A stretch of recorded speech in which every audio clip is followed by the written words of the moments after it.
Anda kembali menyaksikan Nusantara Economic Updates dalam segmen Inside Numbers bersama saya Lenggracia.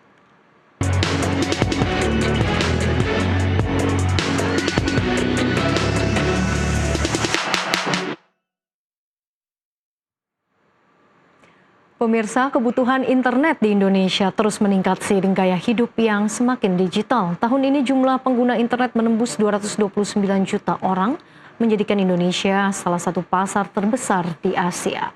Lalu lintas data pun terus naik hampir 20% setiap tahun dipicu video streaming e-commerce hingga layanan cloud. Meski tumbuh pesat, industri telekomunikasi termasuk ISP masih menghadapi tantangan. Akses internet belum merata, persaingan harga semakin ketat, sementara kebutuhan infrastruktur dari backbone hingga data center terus meningkat. Di tengah kondisi ini, PT Sinergi Inti Andalan Prima atau INET menjadi salah satu pemain yang memperkuat fondasi internet nasional. Selama 9 tahun, INET fokus melayani sektor B2B dan kini mendukung sekitar 200 ISP dari total 1.200-an ISP di Indonesia dengan pangsa pasar 15 hingga 18%.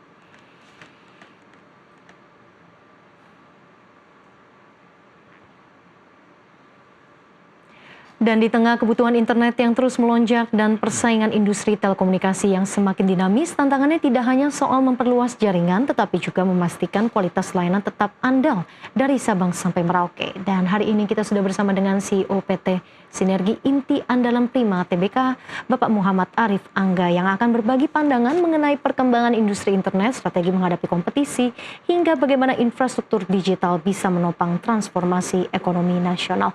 Pak Arif, selamat siang. Selamat siang, Mbak Ellen. Terima kasih sudah bergabung bersama kami, Pak Arif. Menarik sekali melihat kita saat ini sudah berada di era digital. Ada perubahan perilaku masyarakat juga ya, yang kita lihat terjadi dalam beberapa tahun terakhir. Anda melihatnya seperti apa? Ya tentunya setelah era COVID-19, memang pertumbuhan pengguna internet itu melonjak signifikan ya, saya rasa ya. Dari sebelumnya itu sekitar 70%, sekarang udah hampir 80% lebih. Itu dalam terjadi dalam 5 tahun. Ini bisa saya bilang penggunanya terbesar di kawasan Asia Tenggara khususnya ya. Dan memang kebutuhan ini juga didukung oleh berbagai macam penggunaan yang terus meningkat, baik itu streaming, cloud, AI, dan selanjutnya. Bahkan saya prediksi ini sebenarnya masih di tengah era, Mbak Ellen. Karena dalam 2030 kita lihat akan ada disrupsi AI yang sangat masif, baik bukan hanya di Indonesia tapi juga di dunia. Dan ini kebetulan ke depan juga akan terus meningkatkan kebutuhan dari kapasitas internet yang ada. Kalau saat ini kita lihat trennya setiap tahun traffic naik lebih dari 20%. Jadi memang saya rasa ke depan pertumbuhan internet dan pengguna akan terus signifikan sampai tahun-tahun selanjutnya. Inovasinya begitu masif ya di sektor teknologi dan juga internet, kemudian juga ada AI. Nah, ini yang menarik adalah namun semakin tinggi kebutuhan, tapi sayangnya kalau kita lihat di Indonesia ini gap pemerataan konektivitasnya ini juga terlihat cukup jelas begitu ya. Banyak wilayah-wilayah di luar Jawa yang belum mendapatkan akses internet. Anda melihatnya seperti apa? Ya, sebenarnya kalau kita lihat dari pengguna internet secara nasional, kalau memang itu berdasarkan dari seluler, sudah lebih dari 95%. Tapi balik lagi, seperti apa nih? Kalau saya melihat secara merata mungkin lumayan banyak, tapi secara kualitas, nah ini yang kita jadi PR kita bersama. Kalau kita bicara di kota-kota besar, mungkin di kota-kota besar di Jawa, saya rasa udah lumayan. Saya rasa kecepatan udah bisa mumpuni lah untuk persiapan kita beberapa tahun ke depan. Tapi kan masyarakat Indonesia bukan hanya di Jawa doang, terutama di pulau-pulau lain. Sumatera mendingan, Kalimantan juga masih agak kurang, apalagi di wilayah timur ini masih agak sulit. Karena memang keterbatasan infrastruktur, terutama submarine cable yang belum terlalu banyak opsi di pulau-pulau yang lainnya. Untuk Jawa saya rasa infrastruktur fiber optik udah lumayan masif, sampai kota-kota kecil juga sudah ada. Sumatera saya lihat udah beberapa, tapi Kalimantan, Sulawesi, dan seterusnya ke wilayah timur ini masih cukup kurang. Ini yang ke depan saya rasa perlu kerjasama yang lebih erat lagi antara pemerintah dan pemangku kepentingan bagaimana terus mendukung infrastruktur digital sampai ke wilayah timur Indonesia, terutama masalah submarine cable ke depannya. Dan saya rasa ini pemerintah juga perlu ambil andil dalam hal ini, harus mendorong industri juga, mendorong permudahan izin juga untuk penggelaran infrastruktur ke depan di Indonesia sih. Nah, berbicara terkait dengan perluasan dan juga ekspansi infrastruktur digital, ini kan juga menjadi salah satu fokus agar memang konektivitas di Indonesia, internet ini semua bisa merata begitu. Nah, Inet sendiri ini juga mempunyai langkah aksi korporasi seperti rencana untuk right issue, kemudian juga penerbitan obligasi. Bisa dijelaskan seperti apa skemanya dan apa manfaat dan juga dampak yang diharapkan dari sini? Iya. Jadi kalau bicara tentang Inet, memang kita dari awal fokus ke infrastruktur digital, fiber optik, backbone, submarine, dan seterusnya. Dan memang kita dari kanal corporate action, right issue sebesar 3,2 triliun, dan rencananya juga akan disusul oleh obligasi sebesar 1 triliun di awal tahun 2026. Kita terus akan fokus pada pengembangan infrastruktur, submarine cable, pengembangan infrastruktur backbone, penyelesaian juga kita mau mengembangkan di wilayah Bali dan Nusra, kurang lebih. Karena kita melihat tadi, kalau dibilang fiber internet banyak, tapi yang berkualitas ini yang pengen kita hadirkan. Oke, kualitas begitu ya? Kualitas, karena gini, contoh seperti yang kita akan kembangkan di Bali, mungkin sudah kita announce juga sebelum-sebelumnya, kita akan mengedepankan teknologi dengan Wi-Fi 7. Ini bisa mencapai kecepatan untuk broadband sebesar hampir 2 GB per user. Dan tentunya ini satu yang memang kita butuhkan ke depannya, bagaimana kita juga ikut pengen mendorong bahwa kualitas internet Indonesia terus bertumbuh. Bukan hanya yang begitu-gitu aja, jadi kalau hanya connect, ya mungkin kita connect, tapi yang berkualitas ini akan mau kita hadirkan ke depannya. Oleh karena itu, kalau di Inet sendiri, balik lagi, kita akan terus mendorong perkembangan infrastruktur digital Indonesia sampai benar-benar masif dan merata. Ya, mimpi kita ke seluruh Indonesia ya, bukan hanya terbatas pada Jawa atau Bali sekalipun, tapi juga ke seluruh Indonesia ke depannya. Nah, ini langkah awal kita, Jawa, Bali, submarine cable, dan juga wilayah Bali yang memang kita pengen dorong percepatannya untuk percontohan di awal. Selain pemerataan tadi ya, kualitas juga menjadi prioritas begitu ya untuk Inet. Dan Inet sendiri juga mempunyai target proyek pembangunan jaringan fiber to home. Ini juga menarik untuk dibahas karena artinya ini ada potensi besar nih ya yang dilihat oleh Inet. Sebetulnya seberapa besar mungkin sektor ini mampu membuka penciptaan lapangan kerja baru dan menggerakkan ekonomi rakyat? Karena kita lihat memang fiber to home ini mungkin background-nya ini berangkat dari perkembangan UMKM digital begitu ya? Iya. Kalau kita lihat dari negara maju yang udah ada, kita juga melakukan beberapa survei ke beberapa negara, kita lihat negara yang maju sekarang itu ya tadi, dua aja kuncinya. Satu, infrastruktur digitalnya, kedua, pendidikannya. Tapi balik lagi kalau misalnya kita tadi, internet yang berkualitas hanya di kota-kota besar saja, seperti itu ya. Bagaimana kita bisa menghadirkan pendidikan yang bagus untuk masyarakat di wilayah-wilayah lain. Nah, kan ini kunci keberhasilan sebuah negara, saya rasa ke depannya tadi. Karena saya rasa seluruh masyarakat Indonesia ini harus mendapatkan akses yang sama. Mendapatkan bukan hanya akses, tapi kualitas internet yang sama juga. Jadi itu misi kita juga sebenarnya, bagaimana kenapa terus kita dorong itu ke penguatan infrastruktur. Kita nggak mau, saya bilang, kita Inet nggak mau menghadirkan infrastruktur yang biasa-biasa aja. Kita mau langsung yang memang yang luar biasa untuk mendorong permajuan tadi ya. Tadi jadi selain memang dari background-nya atau purpose-nya, tujuannya itu memang ingin mendukung pendidikan begitu ya. Karena kan sekarang pendidikan juga membutuhkan layanan internet yang cepat, kualitas yang begitu baik. Juga melihat apakah ada terkait dengan pertumbuhan dan pesatnya industri UMKM digital? Tentunya UMKM ini baik lagi, UMKM kalau nggak digitalisasi dia akan terbatas ya Mbak. Dia hanya di situ aja. Justru dengan dukungan digital saat ini dia bisa naik kelas, bisa menyebarkan produknya sampai ke luar-luar. Tapi bagaimana mereka bisa naik kelas ya tadi harus dukung dengan infrastruktur yang memadai, terutama di daerah-daerah yang terpencil dan memang membutuhkan tadi. Ya simpel aja Mbak. Ada produk, ada jaringan, tapi mereka nggak punya ilmunya juga nggak akan berkembang. Jadi ini satu kesatuan menurut saya ya. Bagaimana kita menghadirkan infrastruktur dan juga langkah-langkah ke depannya untuk mendorong pertumbuhan ekonomi digital Indonesia ya. Baik. Kemudian tadi kan kita banyak membahas terkait dengan infrastruktur digital, kemudian juga proyek pengembangan seperti fiber to home. Bagaimana dengan data center yang saat ini juga menjadi tren begitu? Tentunya kebutuhan akan data, balik lagi, internet ini kan sebenarnya mengkonekkan data-data yang ada. Nah kita lihat segitu masif kita ya tadi AI, ya cloud dan lain-lain. Kalau sekarang rata-rata kan data center banyak di luar negeri, sehingga ketika masyarakat kita membutuhkannya, butuh perjalanan data yang panjang dari Indonesia sampai ke luar. Dengan hadirnya banyak data di Indonesia, kita harapkan ini juga tadi data-data yang ada di luar juga ada di Indonesia, sehingga ketika masyarakat mengakses akan lebih cepat. Dan tentunya ini akan meningkatkan kualitas yang ada juga ya dan tentunya efisiensi juga dari backbone di internasional juga. Ketika memang data-data ini akan banyak di Indonesia dan tentunya mungkin ke depan pemerintah juga sedang mengulas masalah PDP dan lain-lainnya. Ini juga menjadi salah satu key performance juga ya ke depannya untuk Indonesia juga. Ke depan kita lihat memang di era digital ini selain juga demand-nya yang semakin meningkat, ekosistemnya seharusnya juga semakin matang begitu ya Pak Arief. Nah Anda melihat dengan begitu matangnya nantinya ekosistem, apakah nanti terbuka juga kolaborasi antara lintas sektor mungkin dari perusahaan lain atau mungkin dari startup atau secara industri mungkin dari teknologi infrastruktur lainnya seperti apa? Tentunya saya rasa pasti. Kenapa? Karena balik lagi, Indonesia ini punya masyarakat yang banyak, Mbak. Kenapa maka infrastruktur tumbuh di Indonesia kayak data center tadi, backbone dan lain-lainnya. Karena balik lagi, usernya itu kan ada di sini. Kita punya masyarakat hampir 300 juta kurang lebih. Jadi bisa dibilang di Southeast Asia ini ya negara yang paling, bahasa gini ya, kita bisa dibilang ya pengguna internet paling besar.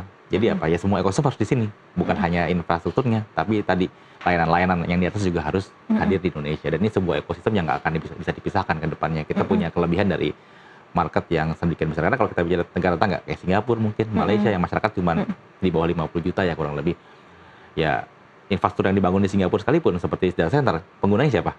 Orang Indonesia. Dan selebihnya. Jadi balik lagi, kenapa mereka nggak hadir di sini? Jadi bukan hanya tadi, ekosistemnya semua hadir di Indonesia akan lebih baik. Oke, menyeimbangkan antara supply dan juga demand ya. Yes, tapi kalau pasti, kita lihat pasti. sendiri di Indonesia saat ini memang demand-nya begitu besar. Pasti. Nah, tadi juga sudah bahas terkait dengan keterkaitan antara berbagai pihak begitu ya di sini, dan tidak lengkap rasanya juga kalau kita tidak membahas dari sisi dukungan pemerintah, dari regulasinya, dari infrastruktur dasarnya. Anda menanggapinya seperti apa? Apakah masih dibutuhkan lagi dukungan dari pemerintah? Ya, kalau saya merasa perlu. Balik lagi, saya sampaikan tadi, kita punya demand-nya. Dan ini pemerintah juga harus melihat potensinya ke depan seperti apa.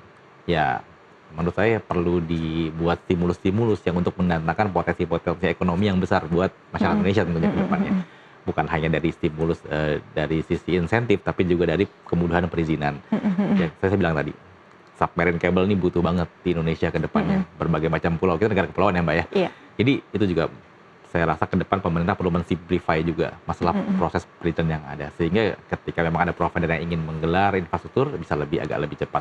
Dan tentunya balik lagi, yang kalau jadi salah satu yang jadi concern dari teman-teman juga penyedia layanan fiber optik saat ini, banyaknya regulasi yang berbeda-beda setiap daerah. Kita tahu Indonesia ini punya 34 provinsi, 550 kabupaten kota yang ada.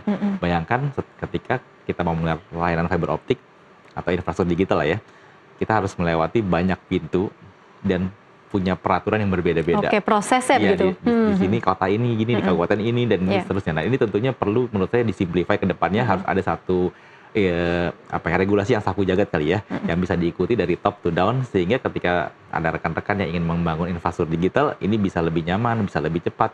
Balik lagi, buat kemajuan Indonesia juga dan masyarakat ke depannya. Oke, baik. Itu tadi terkait dengan prosesnya begitu ya, proses perizinan yang mungkin bisa menjadi fokus untuk pemerintah ke depannya dalam memberikan dukungan bagi pelaku industri. Dan terakhir kalau kita lihat ini beberapa pekan lalu kan terjadi banjir di 3 provinsi di Sumatera. Ada berbagai dampak yang memang terasa, termasuk kerusakan infrastruktur layanan telekomunikasi, tidak terkecuali juga internet. Bagaimana tanggapan Anda melihat ini, dan juga apa sebetulnya harapan Anda dari pelaku industri melihat masa depan konektivitas internet tanah air ke depannya? Ya, tentunya kita turut prihatin dengan bencana yang terjadi di beberapa wilayah di Sumatera. Balik lagi, kalau namanya force major kita nggak bisa prediksi ya Mbak ya. Tapi balik lagi, kalau kita lihat memang kesiapan, memang Indonesia ini sangat luas. Jadi kita tidak bisa depend, pelajaran yang kita ambil, kita tidak bisa berfokus pada satu teknologi aja. Anggaplah seluler, fiber optik, begitu banjir semuanya putus dan lain-lain. Kemarin kalau saya lihat teman-teman banyak yang bantu dengan satelit juga, itu juga membantu untuk daerah yang terutama remote. Nah, ini balik lagi keunikan Indonesia, kita tidak bisa depend on satu teknologi aja, tapi memang ke depan wilayah-wilayah yang pinggir ini memang harus didukung oleh teknologi yang memang mumpuni tadi, seperti satelit dan lain-lainnya. Karena untuk mendukung jika terjadi hal-hal yang tidak diinginkan seperti sekarang. Tapi saya lihat juga teman-teman, baik itu di seluler, baik itu di lokal provider, bahu-membahu sih, terutama di bawah ABGIS juga kemarin banyak pergerakan membantu untuk menjangkau wilayah-wilayah yang memang masih putus konektivitas. Ya, kita harap ini segera bisa dituntaskan ya untuk dan lebih pulih lagi ke depannya. Namun secara teknis kalau dilihat dari wilayah-wilayah yang memang lebih berisiko gitu ya terkena bencana, adakah mungkin memang secara khusus yang perlu disiapkan begitu ya untuk bisa menjaga infrastruktur telekomunikasi? Ya, balik lagi, tadi saya bilang kan connectivity macam-macam, bisa fiber optik, bisa seluler, bisa juga dari VSAT atau satelit ya.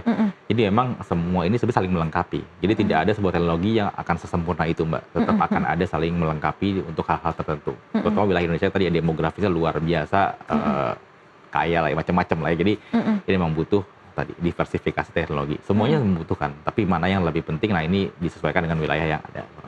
Oke. Untuk dalam beberapa tahun ke depan, mungkin khususnya untuk tahun 2026 ya, karena kita sebentar lagi akan memasuki tahun 2026. Seperti apa outlook yang Anda melihat?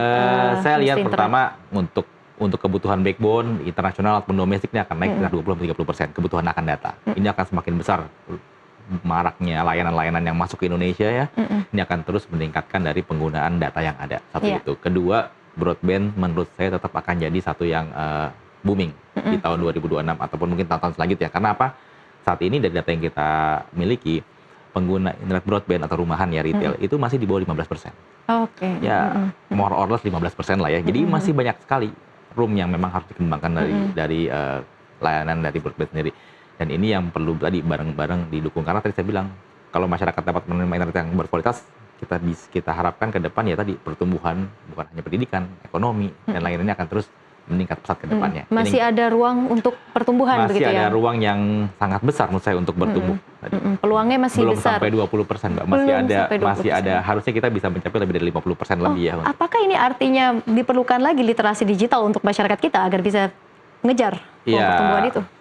Saya rasa ya perlu, dan infrastruktur juga. Jadi literasi juga penting, karena apa? Balik lagi, ketika kita masyarakat yang menerima internet yang cepat, tapi tidak digunakan secara produktif juga salah juga ya. Makanya tadi bilang infrastruktur dan pendidikan. Nah ini emang kata kunci kalau kita memang Indonesia pengen terus menjadi negara maju ke depannya. Infrastruktur dan juga pendidikan, tadi infrastruktur dan literasi ini harus berjalan beriringan. Nah, tidak boleh ada yang lebih tinggi begitu ya. Baik, terima kasih Pak Arief sudah berbagi pandangan pada kami dan juga selaku CEO PT Sinergi Inti Andalan Prima Tbk Bapak Muhammad Arief Angga sudah bergabung bersama kami di Nusantara Economic Updates. Tentunya kita berharap ya semoga upaya pemulihan bencana di Sumatera sudah bisa berjalan optimal tentunya. Dan pemirsa, informasi tadi juga sekaligus menjadi penutup perjumpaan kita hari ini. Ekonomi bukan sekedar angka, tapi nafas kehidupan kita semua. Dari pasar tradisional hingga industri digital, dari rakyat kecil hingga kebijakan besar, semua saling terhubung. Saya Lenggrasia pamit undur diri, sampai jumpa.